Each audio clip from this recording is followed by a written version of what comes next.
है दोस्तों, आप सभी का कोड विद B2 में स्वागत है। इस वीडियो में हम समझेंगे कि डेटाबेस माइग्रेशन कैसे बनाना है। ठीक है, तो डेटाबेस माइग्रेशन क्या है। डेटाबेस माइग्रेशन मतलब आपको एक टेबल बनाना है। आपके पास एक एक्सेस नहीं है टेबल का। लाइव में जब आप काम करते हो तो क्लाइंट या फिर आपकी कंपनी आपको एक्सेस नहीं देती है, लेकिन आपको वो टेबल बनाना भी है। साथ ही में उस टेबल की डिटेल भी देखनी है और उस टेबल में अगर नई कॉलम ऐड करनी है तो वो भी आप कर सकते हो विदाउट इंटरेक्शन ऑफ टेबल। ठीक है, तो वो किसके यूज़ से आप कर सकते हो। आपके पास लारावेल आपको देती है डेटाबेस माइग्रेशन। ठीक है, तो डेटाबेस में आप फोल्डर में जाओगे तो यहाँ पर एक माइग्रेशन का फोल्डर है। इसमें आपके सारे टेबल बनेंगे। जो भी टेबल आपको माइग्रेट करवाने वो सारे टेबल यहाँ पर बनेंगे। ठीक है, तो बाय डिफ़ॉल्ट हमने जो टेबल बनाया था वो अभी हम डिलीट कर देते हैं और एक नई शुरुआत से करते हैं इसमें। ठीक है, तो हमने ये ड्रॉप कर दिया है टेबल। ठीक है, तो हम कोड में चलते हैं। ठीक है, तो हमने एक मॉडल बनाया था। ठीक है, टेस्ट नाम का मॉडल बनाया था, तो उस मॉडल के रिलेटेड हम एक टेबल बनाना है। ठीक है, तो हम अभी उस मॉडल को डिलीट कर देते हैं। ये टेस्ट नाम का मॉडल है, हम डिलीट कर देते हैं। ओके, यहाँ पर move to recycle bin. Okay, हमने टेस्ट नाम का मॉडल डिलीट कर दिया और अभी हम लाइव में देखेंगे तो एरर आएगी यहाँ पर कि उस नाम का मॉडल भी नहीं है और देखो मॉडल नॉट फाउंड की एरर आ गई। तो हम क्या करेंगे कि मॉडल के साथ माइग्रेशन कैसे बनाना है और विदाउट मॉडल माइग्रेशन कैसे बनाना है वो हम दोनों चीज़ें देखेंगे। और टेबल को किस तरह से मीन्स के माइग्रेशन को किस तरह से रन करना है ताकि वो रन मतलब वो टेबल डेटाबेस में वो क्रिएट हो जाए ऑटोमेटिकली, MySQL में क्रिएट हो जाए। ठीक है, तो सबसे पहले हम मॉडल के साथ बनाएंगे। तो मैं क्या लिखूँगा, PHP आर्टिसन मेक यहाँ पर मॉडल। ओके, और यहाँ पर जो भी मॉडल नेम लिखना है टेस्ट मॉडल नेम मैं लिखूँगा। साथ ही में आपको माइग्रेशन करना है तो मैं यहाँ पर क्या लिखूँगा, -m लिखूँगा। ठीक है, डैश और m लिखूँगा। ठीक है, तो इससे क्या होगा कि मॉडल के साथ माइग्रेशन बन जाएगा। आपको यहाँ पर मॉडल में जो हम डॉलर टेबल वो टेबल लिखने की ज़रूर नहीं पड़ेगी। ठीक है, तो यहाँ पर मैंने एक मॉडल भी क्रिएट किया और साथ ही में माइग्रेशन क्रिएट किया। यहाँ पर देखो एंटर दूंगा तो माइग्रेशन में एक फाइल बन गई। यहाँ पर देखो क्रिएट टेस्ट वाली एक फाइल बन गई। ठीक है, तो देखो ये यहाँ पर स्कीमा एक बन के आ गया है टेस्ट का, जहाँ पर स्कीमा क्रिएट है टेस्ट। ठीक है, साथ ही में हम मॉडल्स में जाएंगे तो देखो यहाँ पर एक टेस्ट नाम का बन चुका है। ठीक है, सेम मॉडल है और साथ ही में यहाँ पर एक टेस्ट नाम का ये क्रिएट हो चुका है। ठीक है, तो हमें यहाँ पर क्या करना होगा, यहाँ पर हमें जो भी कॉलम्स ऐड करनी है वो कॉलम यहाँ से ऐड होगी। तो किस तरह से होगी, तो देखो सबसे पहले मुझे एक स्ट्रिंग कॉलम ऐड करनी है। ठीक है, तो मैं क्या करूँगा, यहाँ पर डॉलर टेबल पहले लिखूँगा। ठीक है, साथ ही में मैं क्या लिखूँगा कि मुझे कौन सी चाहिए, तो मुझे स्ट्रिंग में चाहिए, मतलब वेरकेर में चाहिए तो उसके लिए आपको यहाँ पर स्ट्रिंग लिखना पड़ेगा और यहाँ पर उस चीज़ का नेम लिखना पड़ेगा, मतलब वो कॉलम का नेम। वो कॉलम का नेम क्या है, मुझे नेम रखना है, तो यहाँ पर मैं नेम लिख रहा हूँ। और एक कॉलम रख रहा हूँ कि टेबल डिस्क्रिप्शन के लिए रख रहा हूँ, तो उसके लिए क्या एक टेक्स्ट होगा। ठीक है, तो उसके लिए मैं यूज़ कर रहा हूँ टेक्स्ट, मतलब एक टेक्स्ट नाम की एक डेटा टेबल है, डेटा टाइप है। ठीक है, तो यहाँ पर मैंने टेक्स्ट लिख दिया है। ठीक है, और यहाँ पर मैं उस कॉलम का नेम लिखूँगा, जैसे कि डिस्क्रिप्शन रखना है। ठीक है, तो इस तरह से आप माइग्रेशन के कॉलम नेम बना सकते हैं। ठीक है, अभी ये चीज़ें आप यहाँ पर लिखोगे, लेकिन मुझे क्या करना है कि यहाँ पर एक टेबल बन के आ जाना चाहिए टेस्ट नाम का। यहाँ पर जो ये टेबल नेम है वो यहाँ पर बनकर आ जाना चाहिए। तो वो कैसे होगा?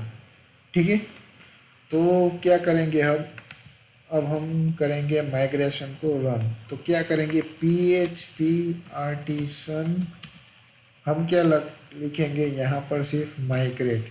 माइग्रेट से क्या होगा कि जितने भी टेबल यहाँ पर है, यहाँ पर जो आप लिख रहे हैं माइग्रेशन में, वो सारे के सारे टेबल वहाँ पर क्रिएट हो जाएंगे। ठीक है, तो देखो एंटर डालूंगा तो यहाँ पर देखो माइग्रेशन रन हो चुका है, सारे के पाँचों पाँच टेबल है वो वहाँ पर क्रिएट हो चुके होंगे। अभी इसको मैं फिर से स्ट्रक्चर पर क्लिक करूँगा, देखो यहाँ पर हमारे वो सारे टेबल्स आ गए। ठीक है, जो टेस्ट नाम का था, यूज़र नाम का था, password fail job, password reset token, personal access token, ये जो सारे माइग्रेशन थे वो हमने नहीं बनाए थे, वो बाय डिफ़ॉल्ट लारावेल देता है। ठीक है, ये 4 जो है वो लारावेल देता है। ये हमने 5वां जो टेस्ट का था वो हमने खुद ने बनाया है, इसलिए ठीक है, तो वो यहाँ पर ऐसे बना कर देगा। ठीक है, अभी न्यू जो बनाएंगे माइग्रेशन के कोड से, वो भी हम देखेंगे। ठीक है, तो ये एक एक्स्ट्रा बन गया है माइग्रेशन का। यहाँ पर क्या होता है, वो एक डेटा एंट्री रखता है कि इतने टेबल बन गए हैं और उसका बैच नंबर यहाँ है, तो उस तरह से हम रोल बैक भी करेंगे। एग्जांपल इन फ्यूचर में आपको क्या हो कि आपने टेबल बना तो लिया, ठीक है, तो उसको रोल बैक करना हो तो किस तरह से करेंगे। फॉर एग्जांपल सारे सारे टेबल को हम डिलीट भी नहीं कर सकते, क्योंकि उसमें कुछ डेटा एंट्रीज भी पड़ी है। ठीक है, हमें कुछ रोल बैक करना है तो वो किस तरह से करना है, तो वो हम बैच वाइज रोल बैक कर सकते हैं। ठीक है, तो अभी फ़िलहाल हम एक कमांड लिखेंगे कि देखो PHP आर्टिसन माइग्रेट, ठीक है, यहाँ पर कोलन करके रोल बैक लिखूँगा। थोड़ी स्क्रीन बड़ी कर देता हूँ ताकि आपको दिखे। यहाँ पर रोल बैक लिख रहा हूँ, PHP artisan migrate roll back, मतलब ये सारे रोल बैक हो गए, मतलब जो क्रिएट हुए होंगे वो डिलीट हो गए, जो अल्टर हुए होंगे वो फिर से जिस पोजीशन में थे उस तरह से हो जाएंगे। ठीक है, तो अभी हम यहाँ पर जाएंगे, फिर से ब्राउज करेंगे। ठीक है, यहाँ पर सिर्फ एक ही टेबल रहेगा, वो कौन सा रहेगा, माइग्रेशन का। बाकी सारे डिलीट हो जाएंगे और माइग्रेशन में जो डेटा एंट्री थी वो सारी डिलीट हो गई। ठीक है, तो फिर से हम माइग्रेट करेंगे। ओके, तो फिर से वो सारे टेबल्स आ जाएंगे। ठीक है, देखो यहाँ पर सारे टेबल्स आ गए और यहाँ पर भी आ गए। ठीक है, तो समझ लो कि अभी यहाँ पर सबकी बैच 1 है, तो बैच 2 कब होगी, बैच 3 कब होगी। जैसे जैसे नए नए हम बनाएंगे माइग्रेशन, उस तरह से उसका बैच चेंज होता जाएगा।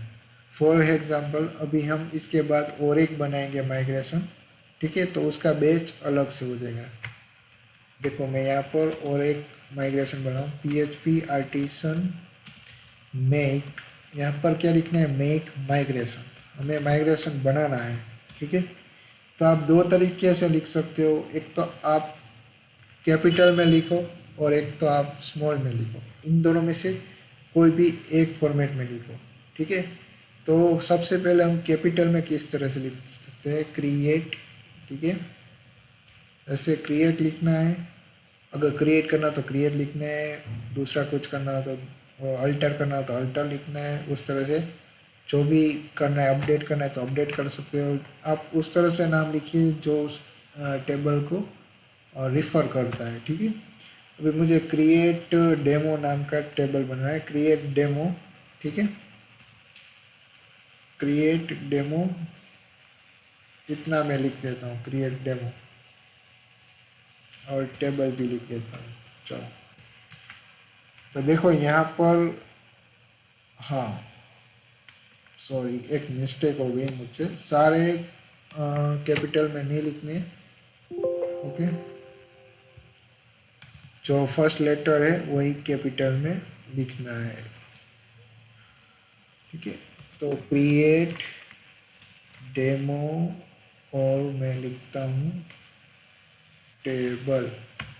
ठीक है, यहाँ पर मैं डेमोस टेबल लिखता हूँ। ठीक है, तो देखो कैसे क्रिएट डेमोस टेबल बन के आ गया है। तो यहाँ पर एक डेमोस नाम का टेबल बनेगा। ठीक है, इसमें अभी दो ही बाय डिफ़ॉल्ट दिया जाता है, एक आईडी दी जाती है जो प्राइमरी भी होती है, यूनिक भी होती है और साथ ही में ऑटो इंक्रीमेंट भी होती है। ये टेबल बाद में एरो करने के बाद जो आईडी दिया जाता है वो साथ ही में दिया जाता है, ठीक है।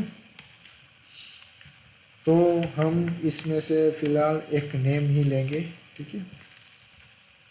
उसमें हम रीनेम कर देंगे। फॉर एग्जांपल यहाँ पर हम लिख देते हैं डेमो नेम, जो कॉलम का नेम है वही यहाँ पर लिखेंगे, ठीक है। और अभी यहाँ पर हम माइग्रेट करेंगे, PHP आर्टिसन माइग्रेट, ठीक है। तो देखो ये माइग्रेट हो गया। अभी यहाँ पर हम देखेंगे, इसको रिफ्रेश करेंगे तो जो अब टेबल बना है वो बैच 2 में बना है। मतलब जैसे ही एक जिस बैच टाइम में आप माइग्रेशन करते हो रन, उस बैच में वो क्रिएट होगा। सपोज़ कि आपने एक साथ 3 माइग्रेट किए, 3 टेबल को क्रिएट किया है माइग्रेशन में, ठीक है। बाद में आप PHP आर्टिसन माइग्रेट रन कर रहे हो तो वो तीनों एक साथ माइग्रेट हो गए, तो उन तीनों का बैच नंबर सेम होगा। जैसे कि हमने ये सारे टेबल्स जो है वो एक ही साथ माइग्रेट किए तो उसका बैच नंबर 1 हुआ। अब ये अलग से किए है तो उसका जो बैच होगा वो बैच नंबर प्रोवाइड दिया जाएगा, ठीक है, ठीक है। अभी इसका बैच 2 है। अब हम क्या करेंगे कि PHP artisan migrate roll back करते हैं। तो यहाँ पर सारे बैच वाले नहीं रोल बैक हो गए, जो करंट बैच है वो ही रोल बैक। अभी करंट बैच कौन सा है? 2। तो 2 वाले जितने भी हो गए वो रन हो गए, वो रोल बैक हो गए। देखो यहाँ पर एक ही रोल बैक हुआ और यहाँ पर रिफ्रेश करेंगे तो एक ही जाएगा। अभी रोल बैक कौन सा होगा? अभी बैच नंबर है 1, तो कौन सा रोल बैक होगा? 1 वाले रोल बैक हो गए। तो अभी यहाँ पर मैं जो रोल बैक बना रहा हूँ, ठीक है, तो सारे के सारे रोल बैक हो गए, ठीक है।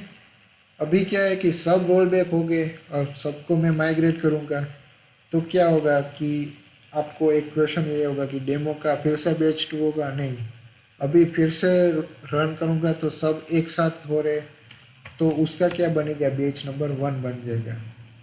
अभी देखो यहाँ पर रिफ्रेश करूँगा तो सभी का बैच नंबर 1 हो गया है, ठीक है। तो जितने टाइम जब आप माइग्रेट कर रहे हो उस टाइम कितने टेबल्स रन हो रहे, तो वो सारे माइग्रेशन में उस तरह से उसके बैच नंबर ऐड हो गए और उसी तरह से रोल बैक होगा, ठीक है। आपको इतना समझ में आ गया कि माइग्रेशन कैसे बनाना है, ठीक है। तो ये अलग अलग टाइप की इसमें डेटा टाइप भी आती है, वो हम आगे इन फ्यूचर में जो होगा उसके रिलेटेड हम बनाएंगे, ठीक है। नेक्स्ट वीडियो में हम समझेंगे कि सीडर कैसे बनाना है और फैक्ट्री कैसे बनानी है, ठीक है। तो इस वीडियो को यहाँ पर रखते हैं। इस वीडियो को आप लाइक कीजिए और साथ ही में कोडविद B2 चैनल को आप सब्सक्राइब कीजिए ताकि आने वाली वीडियोस आपको नोटिफिकेशन मिल जाए, और हमारे वीडियोस शेयर कीजिए ताकि एज अ बिगिनर लेवल जिनको समझना हो लारावेल वो समझ सकते हैं, ठीक है। तो thank you guys, bye bye.